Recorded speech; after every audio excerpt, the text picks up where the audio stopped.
That's the reason it was called the Mandela Effect. Wow. They named it after Nelson Mandela. People thought he died in the 1980s. How many people are we talking? I don't At know. least 4. I think it was 4. If it's 4 or more. It was one household. hundreds of thousands. Dang. Yeah. How does that start? I mean, it could be as Well, easy as Linkin going Park to... told me it starts with one dude. He did not die. When's that theme music gonna start?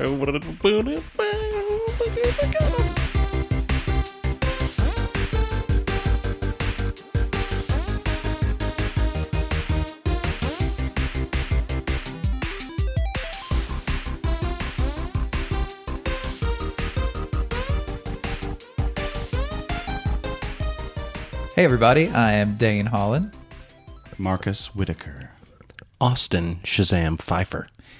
And this is Nerd It Through the Grapevine, a podcast where 3 today, best friends gather and talk about our favorite pieces of past, present, and future nerd culture. The Rooster's not here. R.I.P. We kicked him out. R.I.P. until next week. He couldn't make it, but we're going to use a stand-in Rooster today that's just all 3 of us just talking about things instead of him. I hate his ideas and his opinions to begin with anyway. I honestly don't know his real name. He's not going to So listen to this what are we either. doing to replace the Rooster? Are we naming We'll get wrestling? there. We're naming wrestling moves, right? Because that sounds like something the Rooster would do. How do you execute this move, and what's it called? If we name them, they'll come into existence. So I'd rather not Beetlejuice some weird wrestling moves that the Rooster is actually probably practicing right now as we speak. That's probably why he couldn't be here. He's like, sorry guys, I'm a little busy tonight. I'm creating new wrestling moves on myself. The hair on the back of his neck is standing up. He's like, inspiration. Where did this come from? It strikes. I don't know who. You go first. So my topic is over something that's a little bit odd.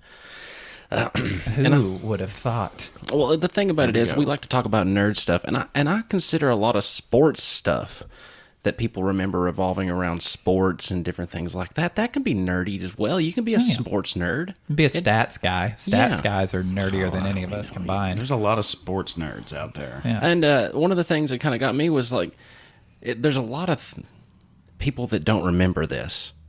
And it's real men of genius.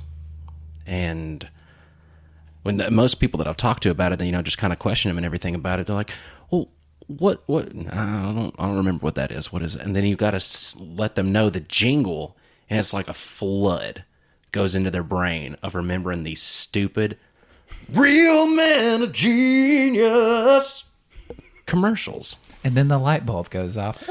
I'm like, oh my gosh, I remember the guy. Was it one guy? Yeah. The guy singing? No, I know the guy singing was one guy, but I mean, in the commercials, was it just one guy? In the commercials singing, there was just one guy, but no, they had different ones all throughout it. 200 to be exact. There were 200 different commercials for that? That's why I got so excited when I started researching this topic. And because number 200. And I've not heard all of them, because honestly, I just remembered for a short span of time being in the car listening to the radio, because that's when we had no other options, because you had CD or radio. I mean, there was none of there was no Bluetooth, there was no satellite radio, there was commercials, unless you had, a CD player or something like that. But anyway, what's going on here is in the year of our Lord 1998. Let me see. I can't find where my notes. Yeah, there we go. I can't read my notes. I wrote this down at the shop in a tiz, because I got to reading things. I'm like, I got to write all this down. I got to write every bit of it down.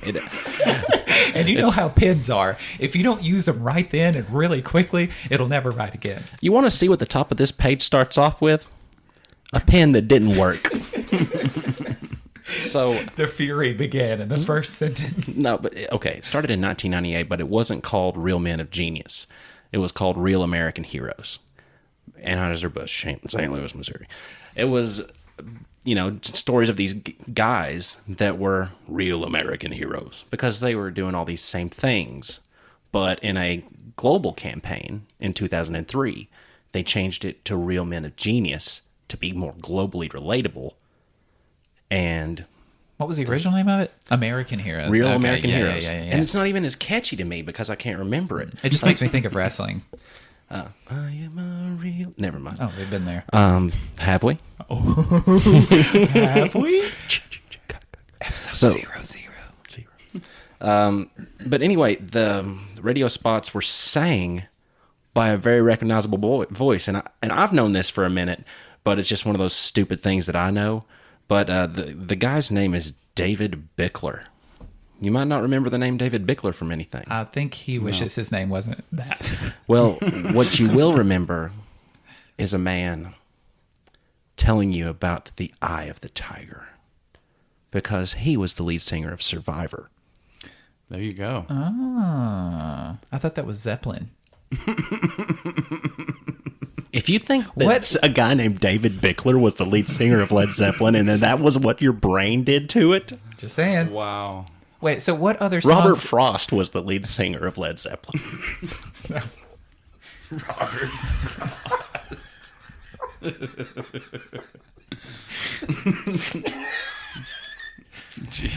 It wouldn't be so funny if it wasn't true. Sorry. No, wait. What other songs does that band have? I mean, I'm very disconnected from good music. No, it's not good music. Pre-2000. It's not good music. It's Rocky theme music. Rocky theme music. That's all they did. That's all it was. They actually had 2 hits, and one of them was lesser than the other, clearly because you probably only know Eye of the Tiger. But then in Rocky 4, they had one called Burning Heart. With a burning heart, the temperature's rising. No one's ever heard it, but it exists. It's All of you that watched the movie, you didn't actually hear that. like you heard it, and then I blocked it out. think shortly thereafter it was just synthesizers and sewing the Russians using steroids, but Rocky getting tan underneath his beard. It happened. It was. I'm not getting into that. Anyway, over the 200 spots for radio and television, and being globally relatable, they also included these things, which, in the spirit of the rooster, I've made you a list of my top 4. The man loves lists. He's on many. Starting at number 1.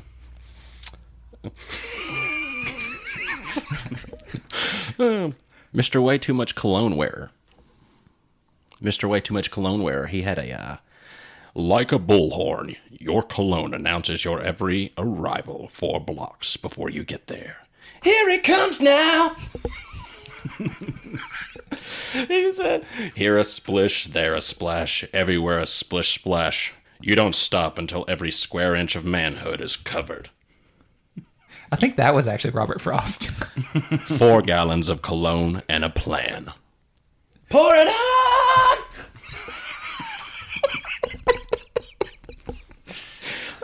And then you've got, which is relatable to us.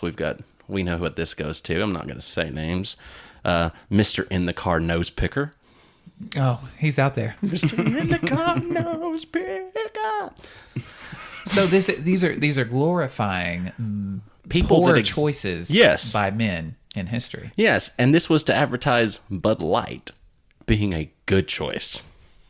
It's all It's satirical. beautiful. It's beautiful. Even for you, Mr. Rolling Cooler Roller. Well, it makes much more sense than just picking it up and moving it around. Nothing is a better way to carry 14 ounces of potato salad than a 25-gallon tub with wheels. So it's they're satirical. It's a satirical take on things guys do that are not brilliant choices, and they're saying our beer is good, which to anyone who enjoys good beer is also a satirical statement about their beer. Is this more meta than I thought it was? Maybe. Is this is it satirical for me to say that I hate Bud Light but I love good beer? I don't know. I just think there's a deeper meaning behind these commercials than just simply here's dudes being dumb. Well, I and mean, you gotta smack them around a little bit. You maybe, gotta. Here's to you, Mr. Giant Taco Salad Inventor. Ground beef, refried beans, guacamole, cheese, sour cream, and if there's any room left, a little lettuce. I don't see no lettuce. I think you're just using this episode as a tape for like any radio stations out there listening that need a new commercial voiceover guy. I don't want to be on the radio. But you're doing it yourself. This isn't the radio. This is the internet. Oh, this is radio. This is on the local AM station. I am not aware of this. Yeah, that's where I broadcast it. But yeah, it's just one of those things, though. It's I just thought it was super funny just talking to people. And I mean, you can try it yourself. I mean, if you wanted to check these things out, because you'd be surprised how many you've subliminally been fed just through riding in the car. They get shoved into your brain, because you'll go through this list and you'll be like, oh yeah, I remember that one. I remember that one. I remember that one. I remembered probably like 40 something of them, but I did not know there were over 200. I don't got that kind of time. Well, for a commercial or a radio commercial or anything to be truly memorable, it's the audio involved with it. It's those like the all the ones, Yeah, all the ones. I can think of all of them, and there's too many for me to name one. The waitress that's going to college, that one. I know it's subliminal, like you said. It's there. It's there, but it's in my head. But as soon as you hear the first note of it, you're gonna remember what it is. With you. And then the law offices ones. I don't know. If you don't have a good jingle, it's not going to be remembered.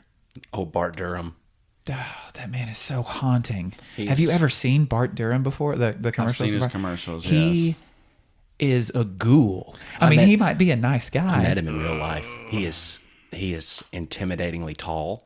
I'm 6'2", and this guy is hunched in his old age, but still like 6'4". I'm like, okay, that's weird enough. And then he's had enough plastic surgery to stretch his face to the point it's like, and the eyes are sucking, and the skin is pale, and the height is there, and the hunched, and it's a ghoul man. And every time that I see the commercials, it's the ghoul man again. What about J.G. Wentworth? 877 cash now. We all know it. God, because I can't believe how y'all just pulling these out of the ether like this. Have you never heard that? Yes, I've heard it. But I've never knew that I did until y'all are telling me settlement about it. And you need cash now. It's in your brain. It's never going to leave it again.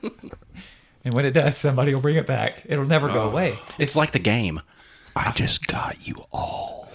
I feel like the ones that y'all are drumming up in my head are all just like local ones, like local commercials. That's fine. They serve the same purpose. Like, if you can't remember the information, you remember the commercial and what it revolved around. Yes. Name one. Give me it. Knoxville Wholesale Furniture. The furniture you want. Like that? That stuff. That's what I remember. If that's all we need, I've got one for the furniture you're considering. Come to Doc's, do yourself a flavor. Oh, okay. There we go. This is good. Oh, yeah. We're really just putting together a radio reel right now, y'all. We really are, with a lot of free advertising as well. So yeah. I haven't heard one air horn yet, though, so this is not my kind of we radio. can edit them in. Fix that. I will edit those in. Y'all keep talking while I Let me see how quick he can pull up his sound effect app. We both got one. I just didn't bring my phone in here. This is not post editing. This is live. Oh, that's how you can tell the podcast is lit. Yeah. Only makes sense to use that during our advertising Hey, segment. you're in the rolly chair. Will you go to the other end of the room and yell DJ Khaled? Really? Please don't. Okay, good. It's not going to be worth the roll. I was about to do it. Oh, man. Well, thanks for getting bad jingles stuck in our head for the rest of the No, you invaded time. my brain with that one. That was strange. Welcome to the wormhole. Man, I just want to talk about, we're on a nerd podcast. So it's in the title. And, we're celebrating this fact that we're nerds, but there are some lamentable things about being a nerd as well. And I just want to hear about y'all's experiences. Like, what's the downside of being a nerd? Not being relatable. You've got a core group of people that get what you get. Mm-hmm. And then you can, aside from that, until you're like, I don't know, 14, 15 years old, you think they don't exist. Yeah, you're the only one. Especially when you grow up in rural Tennessee. Right. Time out real quick. The word rural is probably one of the worst words ever invented in the English language. If it is. Well, for rural people, it is. Rural. I can't say rural. Rural. Rural. Rural. It's the worst. Continue. Rural. Rural. We live in rural, not urban. But no, yeah, you grow up and you're interested in these things and these fantasy worlds and these, this science fiction and everything else like that. And you've got people all around you that are like really good at baseball. Welcome to my life. I played right field. When you're young, that means we all know what that means. Yeah, we don't have to say it. You might have your hand in your cup instead of in your glove. Guilty. It hurts. Why did they make such large cups? Like, I get it. Okay. I'm not saying that it's like overcompensation for whoever might be whatever size, but I don't know a single person whose groin is as wide as those things. Like, it would brace my inner thighs to the point. I think you were wearing it upside down. Yeah. I That's think what you it have to was. turn it over. No, shut up. Was I wearing the cup the wrong way the whole time? Please be kidding with me. Please sit here and tell me with your honest heart that I did not wear a cup upside down the wrong time. Like the whole time. Wrong. Sure you I did. wore a cup upside down in baseball. Are you serious? Better than me. I wore a bowl. So The first time they said we needed to bring a cup to practice, I brought a cup. Something to drink out of. I thought they were meaning for Gatorade. I didn't give a damn about playing sports. I was just there for all sport and Superman ice cream.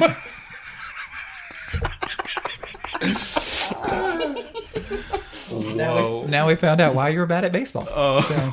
Hey, but it's just one of those things. But then later on in life, you grow up a little bit, and Well, not we don't really do that. You age. We do. Yeah, we age. You- And we you- rail against growing up. but you just refine it. Yeah. You're able to pick and choose who you're around. You're not forced into a school to where you have to be involved with everybody. And we watched Dora the Explorer the other day, and they said, and what was his name? The older cousin, Dio. Is that his name? Diego? Diego. Diego. Yeah. Super fan over here knows exactly Yeah. what it is. That's what I'm talking about, brother. He's wearing backpack right now. Anyway, but Diego was talking about high school and talking about it to Dora. He's like, and if I don't talk to you, don't take it personally because high school's a horrible nightmare. We're all just trying to survive. Yep, that was it for me. Yeah. I don't know about For Dane. sure. He wore a bow tie every For day. me, it was because somebody told me I wouldn't do it, so I did it for a whole year. It's in the yearbook too. That's Yeah. epic. Yeah. Me and Joe both The went to bow nerdiest thing ties. I've ever heard. Wore it every single day. It was Clip-ons. so stupid. Clip-on bow ties Nah, as man, you necklaces. could pull it off. Choker necklaces. Oh yeah. That would be Well, no, did you have your beard back then? no. I will show you a picture of it one day. He used to keep it shaved about a finger's distance between his sideburns so he would have the longest mutton chops possible so they wouldn't be a beard Yes. on purpose. Imagine a high school kid with mutton chops. That was me. Oh, that's amazing. Yeah. But I've always wanted to do that I couldn't myself. stop staring at him. I used to have a complex about talking to him, and I would stare into his sideburn because it was so off-putting that it's on such a sweet, gentle creature, but it's so ferocious. It was one of those situations where it's like, hey, buddy, eyes are up here. Like, you just staring at my chops all day long. He would call me out on it. He's like, "You're staring at my sideburn." I'm like, "Stop!" My experience in high school was a little bit different because I was the mixture of the sports nerd and the nerd. And so in our little group, we had about 4 of us to where we're pretty nerdy guys. So we had this real tight clique, but at the same time, I could still, Yeah, you don't have I everybody. could talk about anything with anybody, Right. because I wasn't. So, I'm sorry, I got into sports young. It was my fault. But I think one of the biggest downsides for me is it's part of that transition from whenever you're young and then you refine that nerdism as you get older. You also have money when you're older, and being a nerd is one of the most expensive things I could ever possibly get into. Fishing. Is fishing expensive? Yes. Nice. That's part of me being man-like. Golf. I have no Golf idea. is expensive. Oh, yeah. Oh, we know that. Disc golf, however, not as expensive. Not as. And You you can can still be a hippie. Yeah. And you can have fun. And it's real. I mean, yes. Yeah, real golf. There's no fun involved. So why do you think they call it a stroke? Yeah, exactly.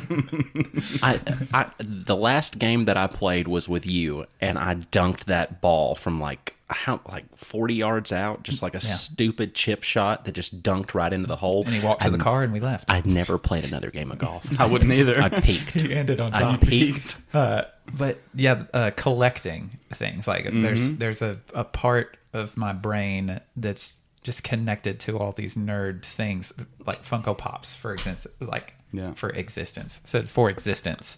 Take it back.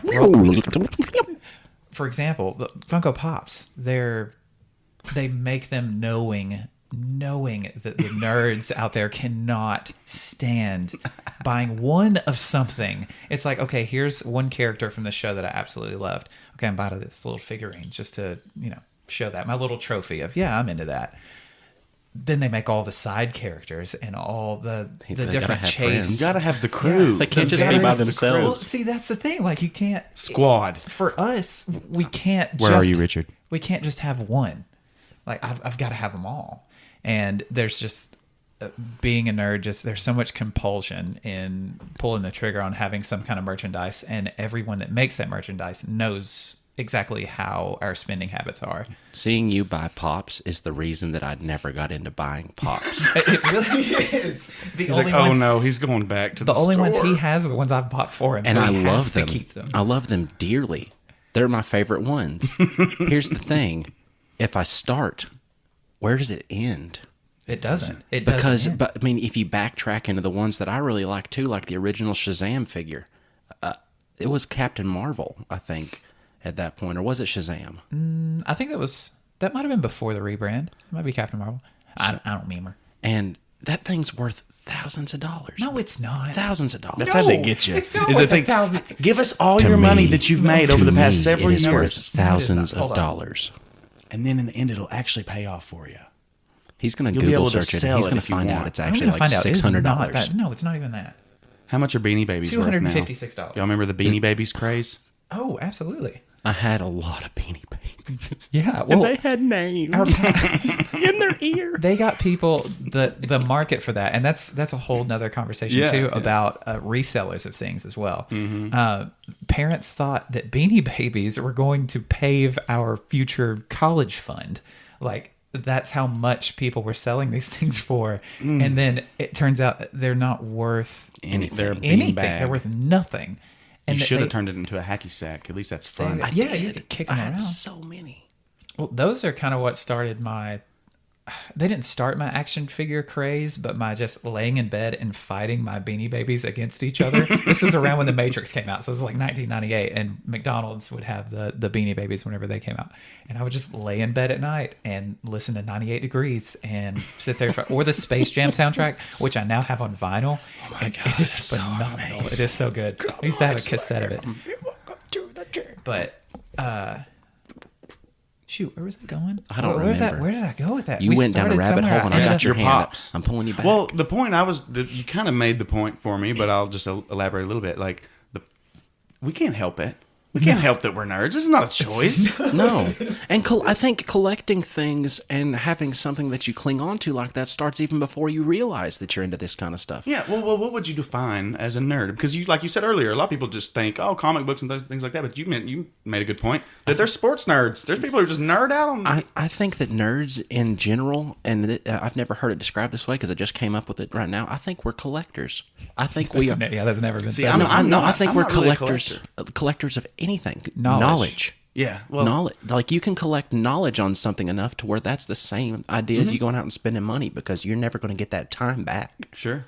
Yeah, we being a nerd over something to me is just obsessing over the details of anything at all. You can be obsessed with makeup or something like that, and it be, you know, all these brands and all these different types and everything, the makeup of it and what the companies stand for. And like, that's pretty freaking nerdy, is being able to name all this information. So somebody that's passionate is what I would say. It's passionate about something, and willing to put in the time to dive deeper than just what it is on the surface. Like, you can like a TV show, or you could be a nerd about it and have like t-shirts and as soon as the show ends, you jump straight onto the message boards and start chatting your life away. We did that on Smallville. I did it on Lost. I was a huge Lost nerd. I was all over Smallville's like theory forum. Yeah. It was stupid. I'm stupid. I'm so stupid. Like, it's regrettably awkward kind of stupid. But we're kind of touching on the topic. Is like, what's the bad part of being a nerd? A majority of it. Nerdism in hindsight. Now I think that's the one thing that makes nerding really difficult, is because hindsight in nerd life is hurtful. Yeah. Because you're thinking to yourself how awesome this is, and this is really cool, and I'm never going to get over this, and I don't want to know everything about this that I can. And then you're like 10 years down the road, and you're like, I did that, didn't I? Well, I better put those in another box. Yeah, never get rid of them. Tell me where the cardboard box of all my other boxed up things are. I think there's a lot more nostalgia involved for nerds too, because like, and it's all TV's fault for us. I mean, pushing these toy commercials that cartoons were being made to sell toys. Sure, yeah. Like, it's in that Netflix series, The Toys That Made Us or whatever. There's a lot about that, of like Transformers and Ninja Turtles and everything. Star Wars did a big thing. And that was the stroke of genius of George to keep those rights. Oh, yeah. And it's, I think with toys is when our obsession with collecting things in our nerdism happened. Is and also, I don't know why, but the thought popped in my head, so I'm going to say it. Childhood obesity, the numbers went insanely high. The same couple years of the same year as Happy Meals started putting toys like in the Happy Meal. So like all this fast food consumption like went skyrocketed, because now there's toys. Now there's something that the parent can give the kid to have them shut up on the way, to the grocery store and back home. But then that in turn turned into kids going like freaking out over having to go to McDonald's and get a toy. Like, instead of I wish we could have been aware of how much those toys would be worth if they were still inside of that little plastic bubble. Nothing. They're worthless. They have a collector's value. Yeah, but not enough to be worth it. I'm pretty sure. Because I see them all the time, like in used comic shops. Like, you'll see like still in the original McDonald's like packaging and stuff like that. And how much are they selling them for? $1.99. Cool. We got them for free. No. Oh. Eat my entire. It's a 200% return on investment. I like that a lot. See, listen to this nerd. Yeah. I don't know. My collecting started with marble eggs. He did. He had a marble egg collection as a kid. Because my mother used to drag me to all these different yard sales and auctions and flea markets galore. And I just didn't get it. But you know what was really cool? I could always find a marble egg. And I collected them. I probably had 30 or 40 of these things. And they were all different ones. And I could tell you what the patterns were and the designs and everything else. And he was a very strange child. Gosh, you are a nerd. It was, and that's where it all started. That and infomercials telling me about the Miracle Blade knife. What can it cut? Let's cut through a steel toe boot. Oh. You never had one. Creme fraiche. What's it gonna cut through next? Oh, a thing of frozen peas. What's your downside? Like, what's your? I don't know. I don't know if I can top y'all. I don't know. I mean, yeah, you're like, I don't know, guys. I'm not as miserable as you idiots are. I think you said it right off the bat. You said relatable. It's like I said, we can't help this. I can't help that I'm passionate about these fictional histories, and then I know more about fake history than I do real history. But I just remember this moment. I used to go to my grandmother's for Christmas Eve, and it was right around the time I wanted to read Lord of the Rings. And I got Lord of the Rings at my grandma's house. I'd asked my parents for it. And so I was thinking, I'll open it on Christmas morning at home, and nobody will know that I have this book and that I want to read it. Because in my 12-year-old mind, this was something to not just be proud of in some weird way, but I think it's just because of my environment. Like I opened it up at my grandma's house, and she's like, "What's that?" And I'm like, "Oh, It's the embarrassed." Quran, Granny. It's the Quran. It's like, That'll put her at Hail ease. Satan. it's like Lord of the Rings. And she's like, "Well, what's that? What's it about? Is that like Dean Koontz where everybody dies at the end?" And I'm just like, "No, Mama, it's not. It's Dark Lord Sauron and hobbits and there's a whole huge section of the population that are just not gonna get it." And she looks directly into the windows of your soul and she says, "What is hobbits, precious?" Oh, let's not make that comparison. No. Yeah. Oh no. What just happened? But no, and we actually touched on it earlier because I was also going to try to introduce what are some of your things you're passionate about that aren't considered nerdy? 'Cause you already made the example that sports can be really nerdy too, but just nobody considers it as nerdy, which is funny, and we should, Well, nerds become almost like an endearing thing now. It has. It's much cooler. and which much, is also much why I cooler. wanted to talk about this. Celebrities are playing D&D and having it broadcast. There's That's- professional D&D players now. Oh, yeah. Professional.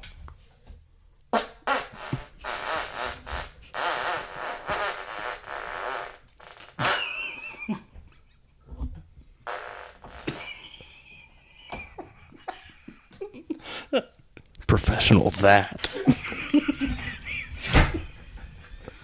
Remember how we said we don't want to grow up? This is why, because farts still make us laugh. I think that's a gift from God. But the devil's in here too. You can smell the sulfur. It's at the tail end of it. You can smell the sulfur. Jesus, man. Come on. Your other ones were funny. Oh, cool. You do a podcast. What's it about? Nerd stuff and farts, man. Jesus. Can we pause for a second? Jeez. Nope. Oh, This is a group effort. And wow. You've taken us all down with you.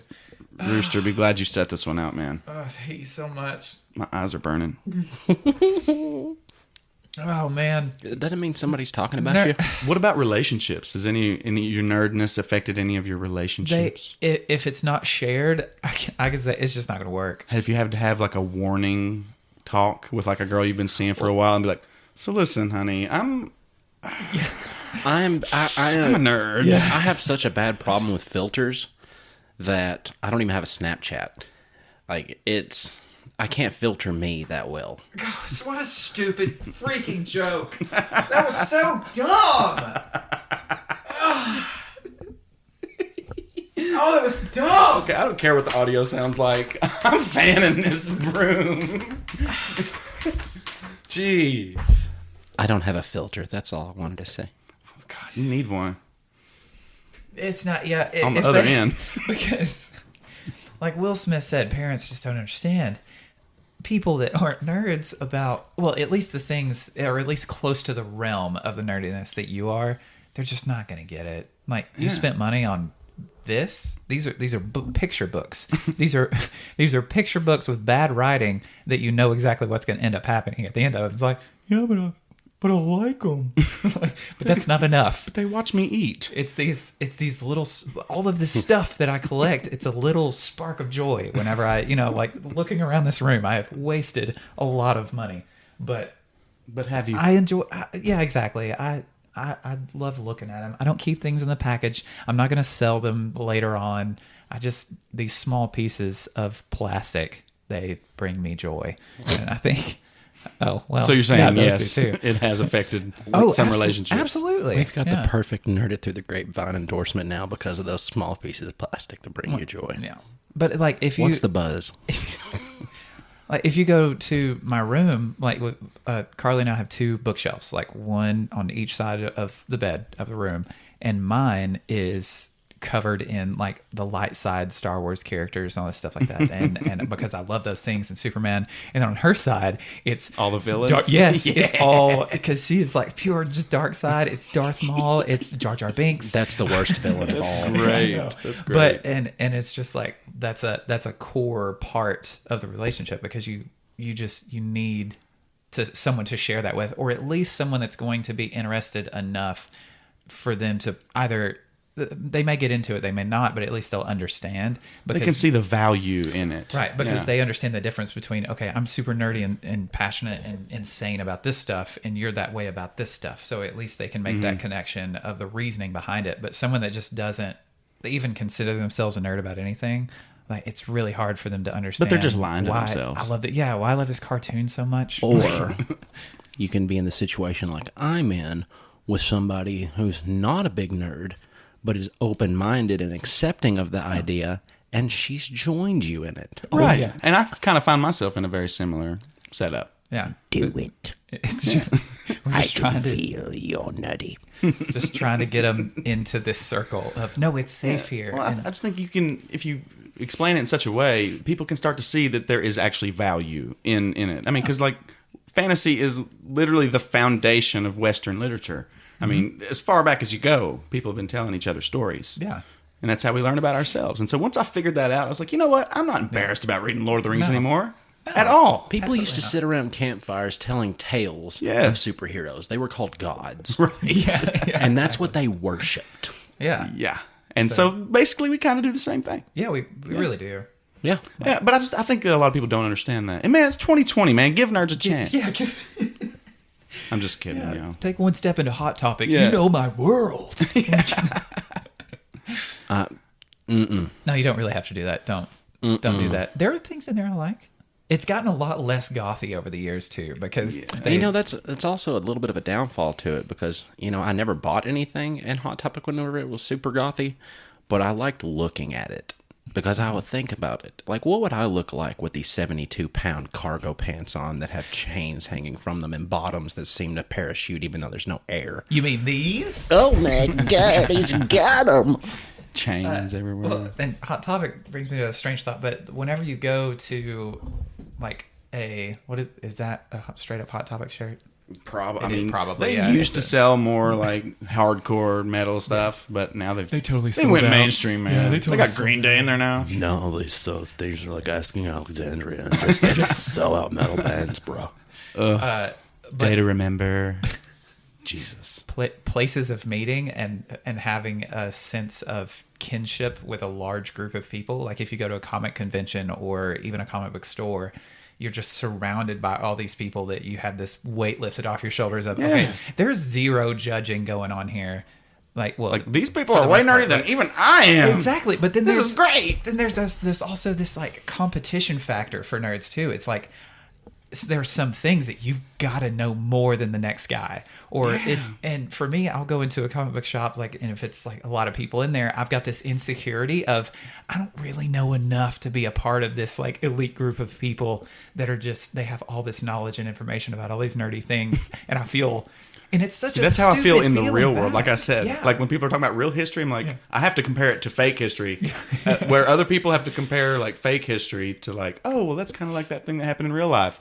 Not for me. Yeah, I got It's none like, of oh, that's that. like the Doom of Valyria. It's kind of like the thing that I'm going to be answering everything with, you know, from now until I get over it. But you know, well, in this timeline, Right. No, I'm starting to believe. I think y'all are bringing me around to the idea that we actually are in another timeline. No, I don't see why not. yeah, why not? I mean, there's nothing stopping me from believing it. Donald Trump's president. You know, I think you're right. I think you might be right. my life. All right, for Richard's segment would be now. So we're gonna do a quick one, and I'm just gonna Google why does, I don't know, probably something like Darth Maul. Why does Darth Maul? Why does Darth Maul have horns? No, even better. Why does Darth Maul look like the devil? Yes, This is what that's better. I want That's this a- to that's a be. Google. I want this to be everything right now. So Richard asks, why does Darth Maul look like the devil? I don't know. Is it Roost. because Qui-Gon looked like Jesus? Oh no! Are you an angel? No, he's It's cutting all hair. there. Yeah. All of the. Oh my gosh! I know. This is incredible. Just the idea of my favorite of the Jedi being Jesus. Well, think of it. In the deleted scene, he's the one that figures out how to become immortal in the Force. Yes. Well, in the Clone Wars, they go through So that he too. is the pathway to immortality. Life after death. He is Jesus. Star Wars is the Bible. Guys, no, Jesus had a green lightsaber. Confirmed. Confirmed. What color? That is a Facebook. That is a Facebook quiz if I ever heard one. What color is Jesus's lightsaber? Click here to find out yours. Jesus's was green. Like a clickbait. Yeah, super clickbait. ChristianSingles.com. What color was Jesus's lightsaber? ChristianMingle.com. Is that actually canon, though? That his lightsaber was green? Yeah. Jesus's? Yeah. Yeah, definitely. Yeah. The Cool. devil's is I don't red, and he has Yeah. 2 of them. Does that mean? Twas foretold. Does that mean that Santa is a Sith? Well, he has to be. Because I mean, he's like Satan. Because obviously, Yeah. Christmas is about Jesus. And well, I don't know. See, there can only be 2 Sith. So for Satan, he's got a lot of elves, and like he doesn't really have another number 2. Well, unless Rudolph is the second Sith, and everybody else is just what a about false. old Mrs. Claus? Don't forget about old Mrs. Claus. I don't think she knows. She I might think not. this is a Palpatine situation to where he's got everybody fooled. I think she has no idea, and I think maybe he is Sith because I think Rudolph would be his number 2. That's his Anakin. Yeah. And oh my gosh, and who's the girl reindeer that thinks he's cute? That's Padme. Now go back and watch. Where's the one where Tim Burton turns into Santa? And he's like turning into he's turning into Darth Vader. It's like subliminally messaging. Nothing. I have no Never idea mind. what you're talking about. I don't either. No, I don't no, either. I have no clue. Well, we're talking about how Santa Oh, I know what we're talking about. is like but I has mean, an Anakin that he raises to be the Sith, his replacement almost. Yes. And now that just nothing. Are you talking about Tim Allen being? Yes. Did you just say Tim Burton? I did say Tim Burton. Hold it, hon. I've been getting into some. Tim Burton. My bad. Tim Burton. I'm telling you something right now. Tim Burton's Santa Claus would have been a ring damn dinger. The night before Home Improvement.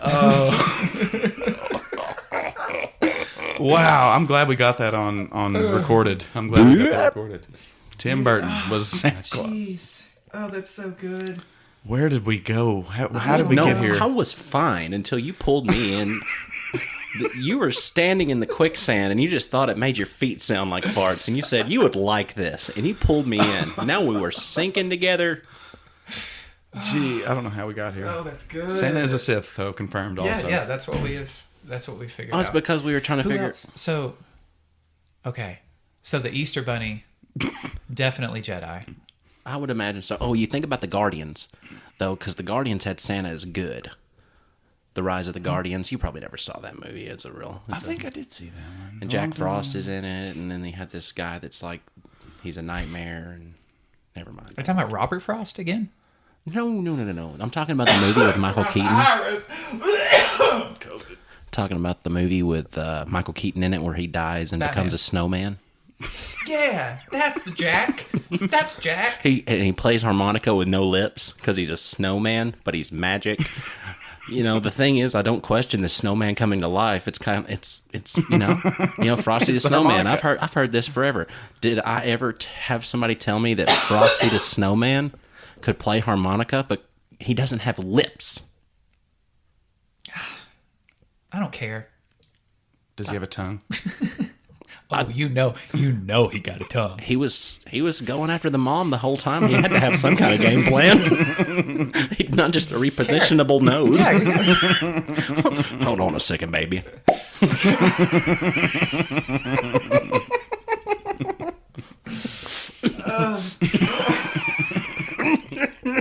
All right, so we found out that Rooster's topic was a real rabbit hole. There. I liked that topic. I wish that was mine. Thank you, Rooster. You did so well. I'm going to talk about mine now. Okay, good. What all do you know about Robert Norman Ross? I know nothing. Oh, you may know him as Bob. Oh, Bob Ross. Okay, Bob yeah, Ross, yeah. baby. There we go. He was a painter on TV, and I used to watch him on Laserdisc. And back in middle school, middle school. Do you remember Laserdisc? You know what he's talking about? I mean, the giant Oh, thin Lord. CD?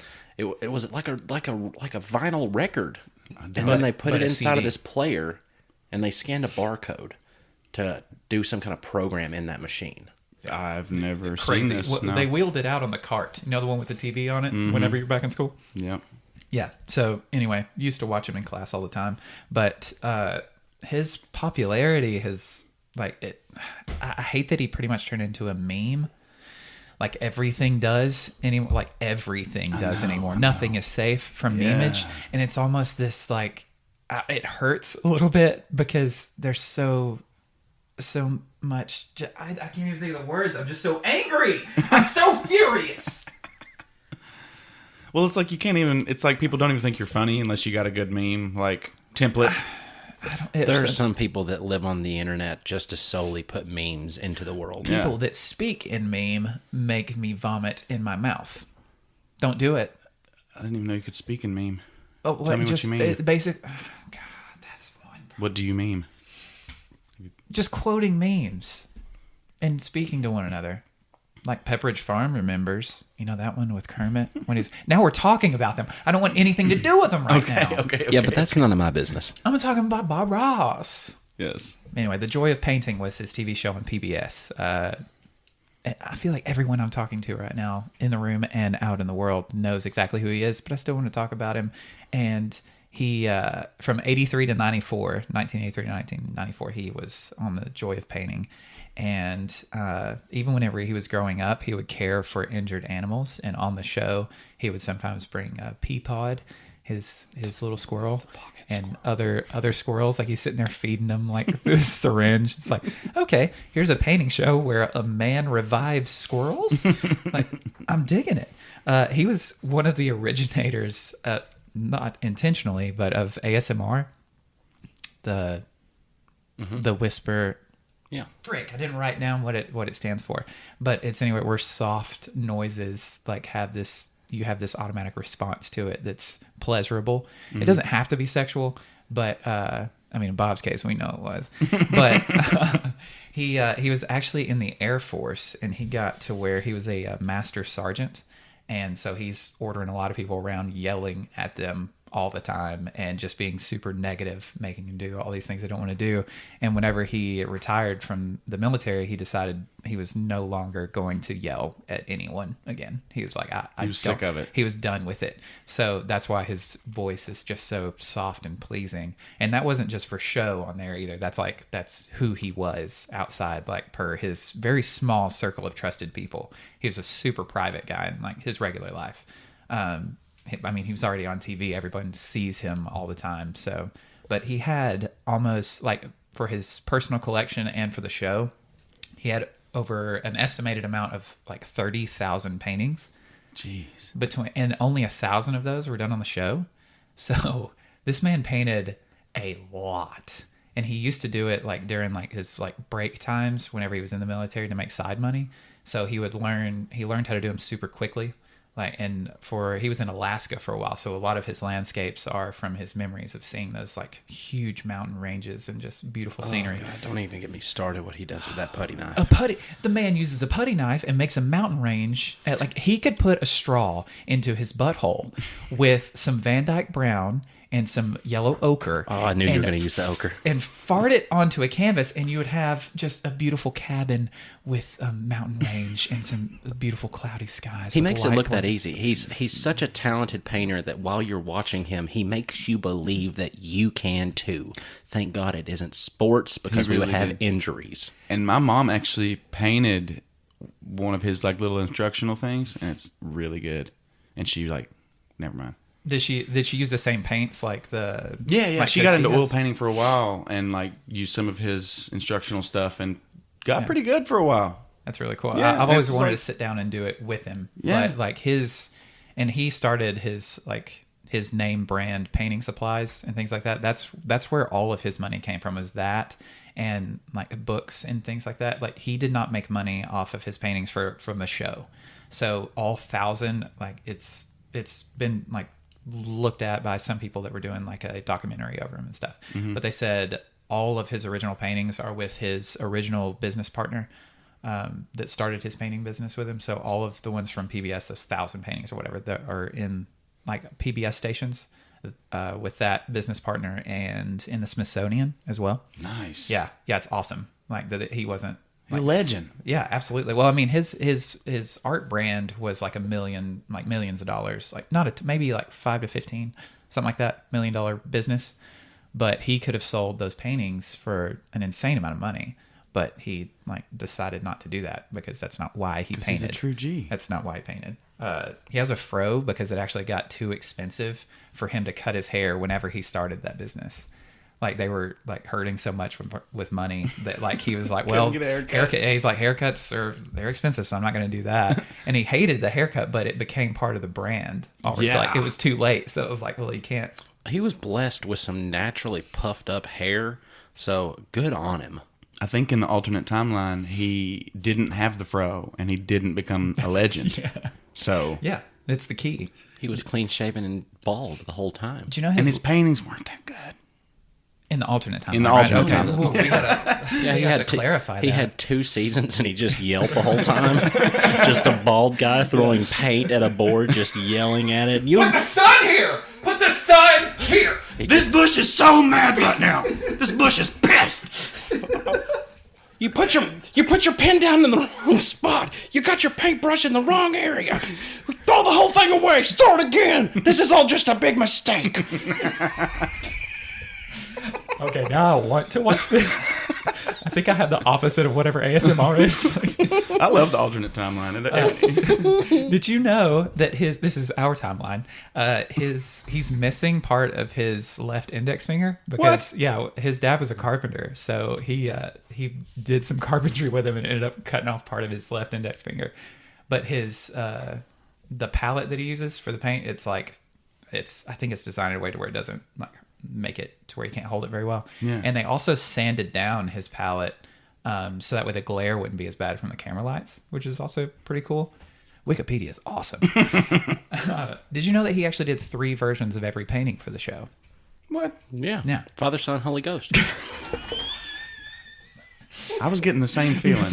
Yeah, exactly. Just as he intended it. So he did one before the recorded one, so that was kind of his reference piece.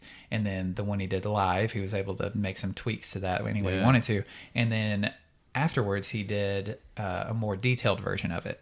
So that way it could be like for putting in books and things like that, to where there's a lot more detail. And he couldn't let anyone out there get better than him. No. So he's got to save all his real secrets. The thing. He wanted you to be. Like he told you could be. Yeah. The one that taught him how to paint, like the wet on wet technique, to where you don't have to wait forever for it to dry. I see so many eyebrows and please don't look at me like that when I say that. Moving on. What was I talking about? Talking about that wet on wet I technique. know I'm talking about that wet on wet technique. Yes, thank you. Actually, that did help. Don't make noises, please. Please don't make noises. Please. Stirring macaroni in a pot. His master that taught him how to paint like that actually ended up not being very good friends at all, because he was pissed that Bob thought he was better at it than him. Which is because Bob had enough confidence to go on a TV show and do it for people everywhere. So the one that taught him how to paint like that ended up not liking him very much at all.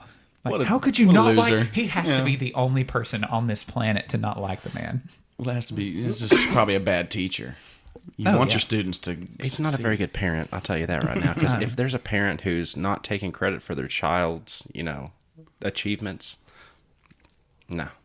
Every time it happens, oh man, we just knew growing up he's gonna be good at sports, so we just kept him in that baseball, and he just, it's because of us. He's there every day, making sure he practiced, so he knows that he got our backs when we need him. And scene. That was good. That was good. Thanks. This is just your audition tape for everything. I love it. Nah, When you're a star, remember us.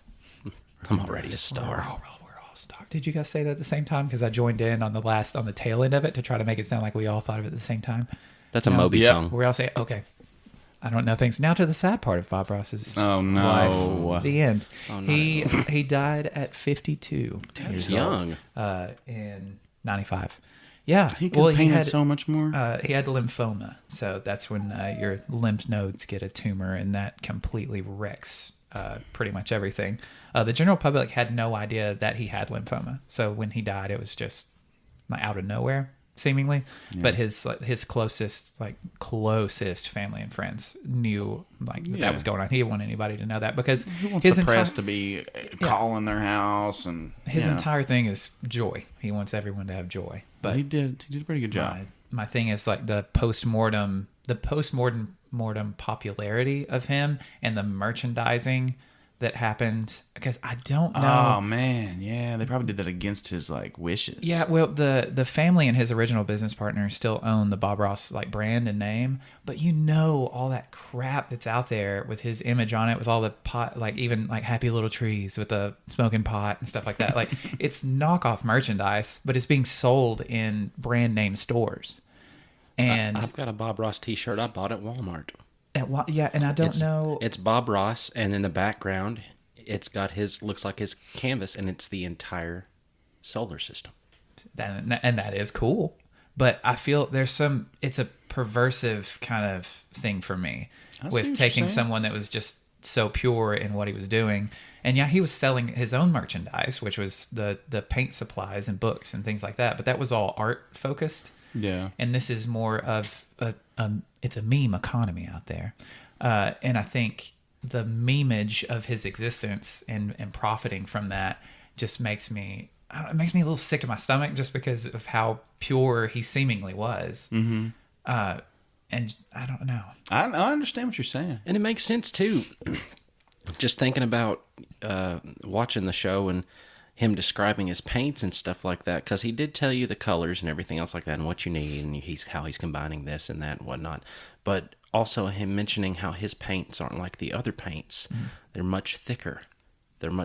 And this paint combined with this paint, it's going to stick a lot better. And, it's just one of those things, it's good product placement. Oh yeah. And if you make a good product and you're showing us how well you can use it, I mean, that's good marketing. They're the ultimate infomercials for his painting supplies. I will sit and watch them endlessly. There's still pure intention there, though, because of how much he loved. For someone to paint 30,000 paintings, they have to love doing that. And selling the supplies. Yeah, watching him is therapy. Right. But for him to sell supplies of his own branding, but to make something that makes him that happy and brings him that much joy, it doesn't seem nefarious to me. It's making money off something that does bring him genuine joy that he actually wants other people to have too. Mm-hmm. And just to see him ripping a doober on a T-shirt in Hot Topic.